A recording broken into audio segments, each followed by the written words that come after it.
Hi friends, welcome to தனா தமிழ். இன்றைக்கி நம்ம சேனலில் என்ன பார்க்க போகிறோம்னா, நம்ம ஏற்கனவே நிறையா பொருட்கள் கொடுத்துக்கிட்டு இருக்கோம். அதோட இப்போ புதுசாக ஒரு பொருள் ரெடி பண்ணியிருக்கேன். என்னன்னு பார்த்தீங்கன்னா, பச்சை பயிறு பூரணம் ரெடி பண்ணுறது எப்படின்னு வாங்க வீடியோக்குள்ள போய் பார்த்துடலாம்.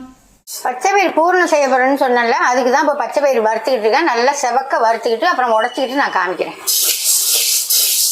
இந்த மாதிரி வறுத்து எடுத்துக்கிட்டு நல்லா செவக்க வறுத்து எடுத்துக்கிட்டு நல்லா ஆற விட்டு இந்த மாதிரி உடச்சி எடுத்துக்கலாம். சிலுவையில் போட்டு உடச்சி எடுத்துக்கிட்டு அப்புறமா நான் என்ன செய்யறேன்னு புடச்சிக்கிட்டு வந்து அப்புறம் என்ன செய்யறேன்னு பார்க்கலாம்.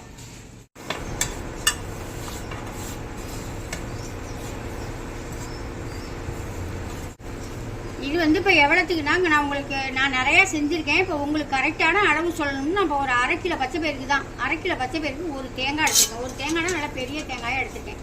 எடுத்து திரும்பி நல்லா ட்ரையாக பாலை புரிஞ்சிட்டு வறுத்துக்கிட்டு இருக்கேன். பால் அப்புறமா நம்ம வந்து பாவு செஞ்சோம்னா அதில் சேர்த்துக்கலாம். பச்சை பயிறு பூர்ணம் செஞ்சு நீங்கள் கொடுக்குறீங்கல்ல, அந்த மாதிரி இப்போ என்கிட்ட இது வருதா, விநாயகத்துக்கு வருதா, அதுக்கு 2 பேர் கேட்டிருக்காங்க. சரி, அதுக்காக இப்போ நான் ரெடி பண்ணுறதுக்காக தான் இப்போ உங்களை கூப்பிட்டேன். நீங்கள் இப்போ ஒரு வாட்டி செஞ்சு காமிச்சிட்டு போயிட்டீங்கன்னா அப்புறம் நான் காலையில் நான் செஞ்சுக்குவேன். சரிம்மா. இது வந்து இப்போ எவ்வளோ எடுத்துருக்கேன்னு சொன்னீங்கன்னா 1/2 கிலோ பச்சை பயிறு எடுத்து நல்லா வறுத்துட்டு இந்த மாதிரி பொடி பண்ணி வச்சுருக்கேன். திருவையில் விட்டு உடச்சி இது பண்ணிட்டு இந்த மாதிரி பண்ணி வச்சிருக்கேன். இந்த பொடி கரெக்டாக செஞ்சிருக்கேனா? இது கரெக்டாக இருக்குமா? இது ஏன்னா நம்ம கொல்கட்டையில் வெந்ததுன்னா இன்னும் கொஞ்சம் பெருசு பெருசாக வரும். அதனால இந்த அளவுக்கு நான் இடிச்சுக்கிட்டேன். ஆமாம் ஆமாம், இப்படி நல்லா தெரியுதா? கரெக்டாக இருக்கா? நீங்கள் இப்படி தானே இடிப்பீங்க? ஆமாம், இடிச்சுக்கிட்டேன். இந்த 1/2 கிலோவுக்கும் நான் வந்து 400 கிராம் வெல்லம் எடுத்து நசுக்கி வச்சிருக்கேன். போரும் ஏன்னா நம்ம பாவை ஊற்றி கிட்டிக்கிட்டு மிச்சம் இருந்தால் கூட வச்சுக்கலாம். அது மிச்சம் இருக்காது, சரியாக இருக்கும். சரியாக இருக்குமா? அப்புறம் வந்து ஒரு தேங்காய் எடுத்து நைஸாக திருவிட்டு எப்படி வறுத்து வச்சுருக்கேன் பாருங்க. தேவையில்லம்மா, நல்லா வறுத்துருக்கேனா? எல்லாம் கரெக்டாக இருக்குது. இங்கே பாருங்க, நான் அவங்கள்ட்ட காமிச்சிடுறேன். கரெக்டாக இருக்குது, கரெக்டாக இருக்குது. இந்த பாருங்க, இந்த மாதிரி மொரன்னு வறுத்துக்கணும். அப்படிதான், அப்போதான் சீக்கிரமாக கெட்டு போகாது. இதில் பால் தன்மை இருந்துச்சுன்னா சீக்கிரம் கெட்டு போயிடும். இது எவ்வளோ நாளைக்குமா இருக்கும்? இது ஒரு 3 மாதத்துக்கு இருக்கும். அதான் மத்தியானத்துலேருந்து கேட்குறாங்க என்கிட்ட எவ்வளோ நாளைக்கு இருக்கும். 3 மாதம் இருக்குன்னு தான் சொல்லியிருக்கேன் நான். ஆமாம், ஃப்ரிட்ஜில் போட்டு வச்சுக்கிட்டா 3 மாதத்துக்கு இருக்குங்க. அப்புறம் எள்ளு பொரிச்சு வச்சுருக்கேன், அதில் போட்டுவேன். அப்புறம் ஏலக்காய் வந்து இதிலே போட்டு இடிச்சிட்டேன். ஆமாம், சரி. இந்த வெள்ளத்துக்கு கொண்டு தண்ணி ஊற்றி அதை கொண்டு போய் பாவு காய்ச்சிக்கிட்டேன். இதை போய் இப்போ நான் பாவு காய்ச்சிட்டு தண்ணி ஊற்றுங்க. எவ்வளோ ஊற்றுறீங்க? நீங்கள் எப்படி ஊற்றிங்களோ அது மாதிரி ஊற்றுங்க. போகிறோம். இதை பாவு காய்ச்சிட்டு வந்துடுவா? ஆமாம், கெட்டி பாவாக இருக்கணும். தண்ணி ஒரு ஏனத்தில் வச்சுக்கிட்டு காய்ச்சி அதில் போட்டு இப்படி திரண்டு வரையில் எடுக்கணும். இன்னைக்கு காய்ச்சி விட்டு போட்டோம்னா நாளைக்கு இதை பார்த்துக்கிட்டே நீங்கள் செஞ்சுக்கலாம். நான் செஞ்சுருவேன். இப்போ இது 1/2 கிலோ நீங்கள் செஞ்சு காமிச்சிட்டிங்கன்னா நான் இதை டபுளாக ஆக்கிக்குவேன். எவ்வளோ செய்யணும்?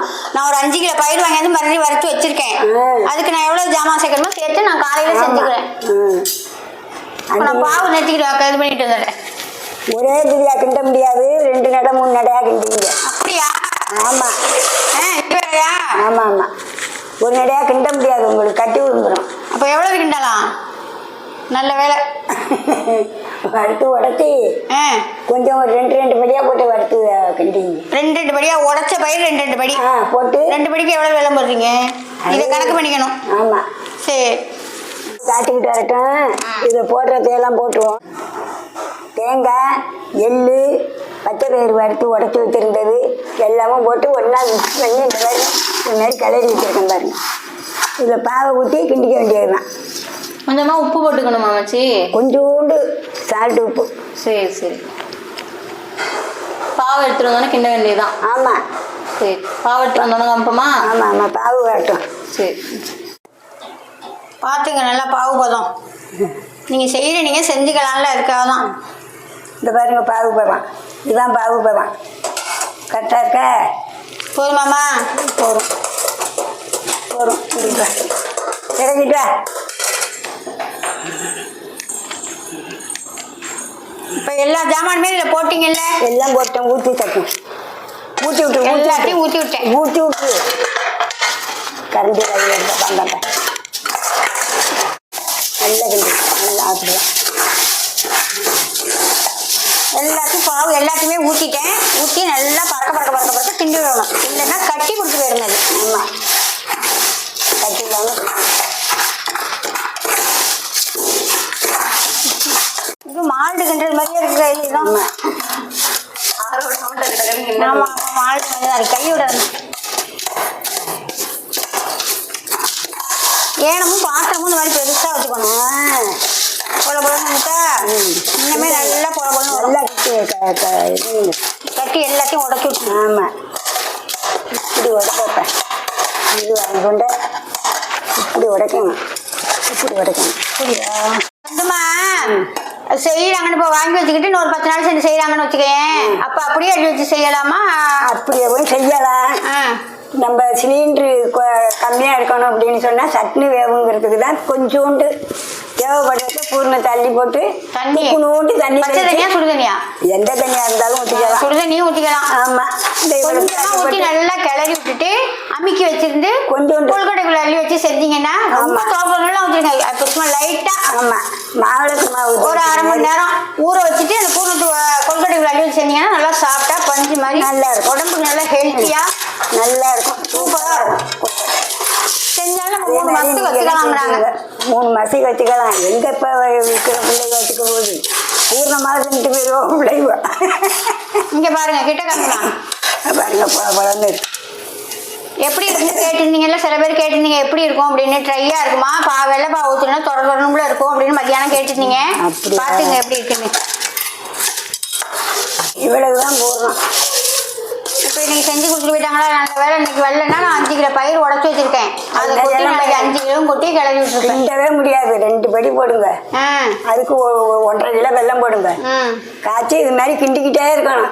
கொஞ்சம் விட்டிங்கன்னா கட்டியாக போயிடும். இது தேங்காய் 2 கிலோ தேங்காய் 3 தேங்காய் போதுமா? அதுக்கு மீடியமாக இருந்தால் 3 தேங்காய். ஆமாம் பெருசாக இருந்தால் 2 தேங்காய். ஆமாம் இதுக்கு 1 தேங்காய் போட்டுக்கணும். விநாயகர் சதுர்த்தி வருது. அதுக்கு தான் ஒரு 2-3 பேர் கேட்டிருக்காங்க. அவங்களுக்கு தான் இப்போ ரெடி பண்ணிக்கிட்டு இருக்கேன். உங்களுக்கு வேணும்னா சொல்லுங்க, ரெடி பண்ணி தரேன்.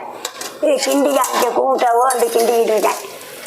எப்படி இருக்கு பாட்டு கிண்டுறது பாட்டியில் நீங்கள் இந்த மாதிரி பார்த்து கிண்டுங்க.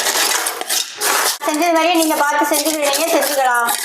செய்ய முடியாதுங்க நம்மள்கிட்ட பூர்ணம் இருக்குது. வேணுங்கிறவங்க மேலே உள்ள நம்பருக்கு வாட்ஸ்அப் பண்ணி வாங்கிக்கலாம். பாய். அவ்வளோதான்.